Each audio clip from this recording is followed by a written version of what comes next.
Now that we've seen how to handle the analysis of RC and RL circuits, let's look at doing some rectangular and polar conversions. Sometimes it's easier to work in one over the other, so you have to look at how we do these conversions so that we can handle the analysis and the problem solving simply.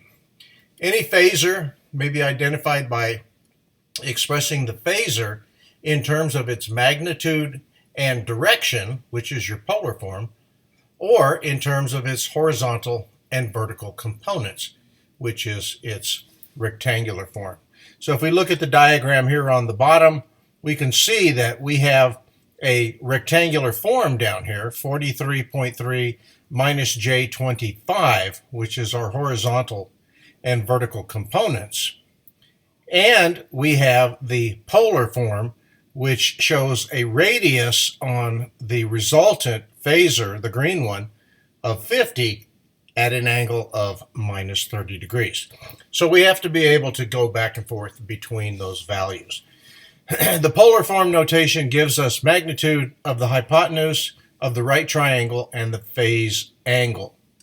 So if we take a look at that polar form, r is equal to 50 at an angle of minus 30, we can see that we can come up with the rectangular coordinates by using the sine and the cosine.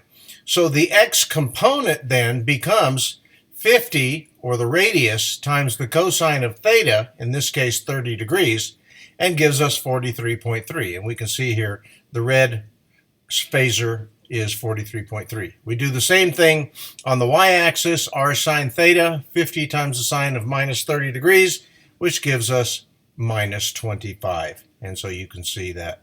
So our polar form is easily converted to a rectangular form by using this sine cosine relationship.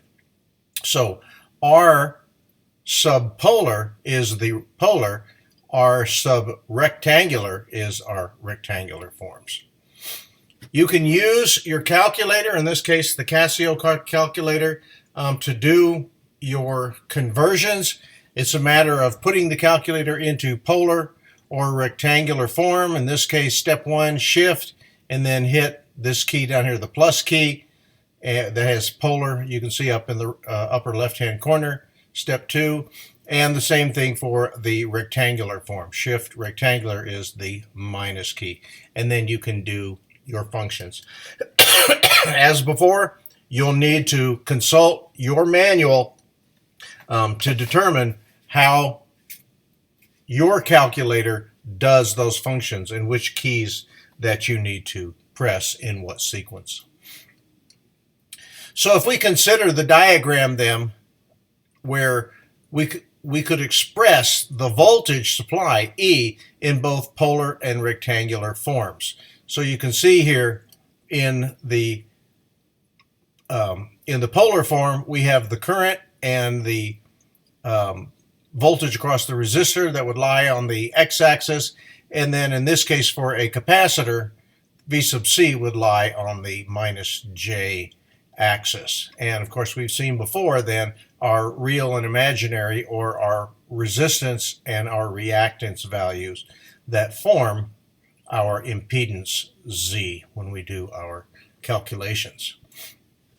So if we look at an example here, we're going to let the resistance, the voltage drop across the resistor be 20 volts, and the voltage drop across the capacitor minus 30 volts.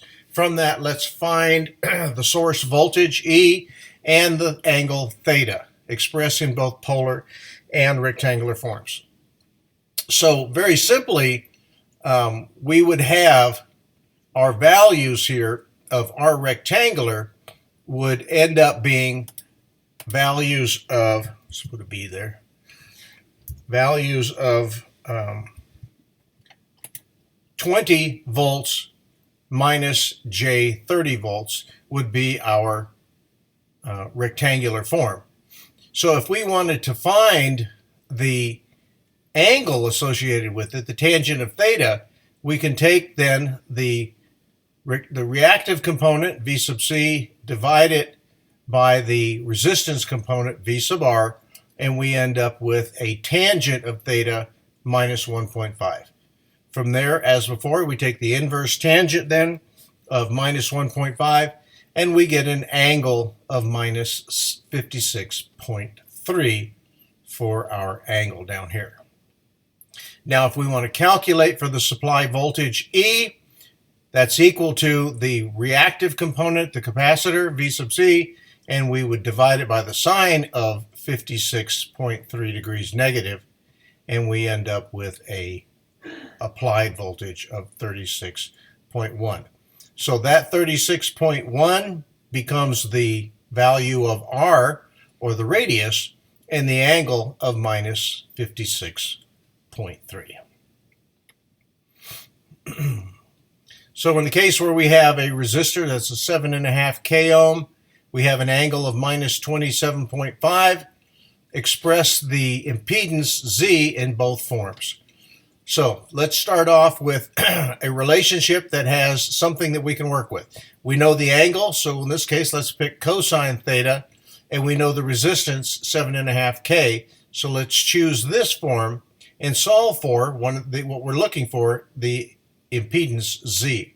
So we move around our terms so that we have Z is equal to R divided by cosine theta, and that gives us 7.5 k ohms divided by the cosine of minus 27.5 degrees, and an impedance total for the circuit of 8.46 k ohms. And over here you can see on this diagram that is the length of that vector, or the magnitude. So in polar form, 8.46 at an angle of minus 27.5 becomes our resultant, or our hypotenuse, on the phasor diagram. X sub c equal to Z sine theta. So Z was 8.46 k ohms, and our sine of our angle up here, minus 27.5, gives us a minus 39 k ohms. Okay, the rectangular value then becomes 7.5 by minus 3.9 k ohms, and we would end up with our polar and our rectangular forms. Okay, now in the next one here, we have V sub R is equal to 15 volts, V sub L is equal to 10. Again, find E and theta, express E in both the polar and the rectangular forms. So again, it just follows through. In this case, we were given our components, 15 and 10, so that becomes our rectangular relationship. If we take the tangent of V sub L over V sub R, we get a tangent of 0.663. If we take the inverse tangent of 0.663, we get an angle of 33.7. The cosine of theta then is equal to VR by E. Moving the terms around, E is equal to VR by cosine theta, gives us an applied voltage of 18 volts. So the polar form then becomes 18 volts, which is the magnitude, and the angle we solve for up here is 33.7. Okay, again, in this case we're given X sub L and the angle theta, solve for Z. So in this case, X sub L divided by Z, Z is what we're solving for. So let's move our terms around so that we have Z is equal to X sub L divided by the sine of theta, which gives us 27 k ohms by the sine of 55 degrees, or 33 k ohms. So with that, 33 k ohms becomes the magnitude. 55 that was given is the angle. 33 at an angle of 55 degrees becomes our value in k ohms. R then, the resistance is equal to Z cosine theta. So we have 33 k ohms times the cosine of 55 degrees gives us 18.9 k ohms, and those then become the components for our rectangular form. 18.9 k ohms we just solved for. 27 k ohms was given as the exabil. So in the next section, we will take a look at the addition and subtraction of phasors.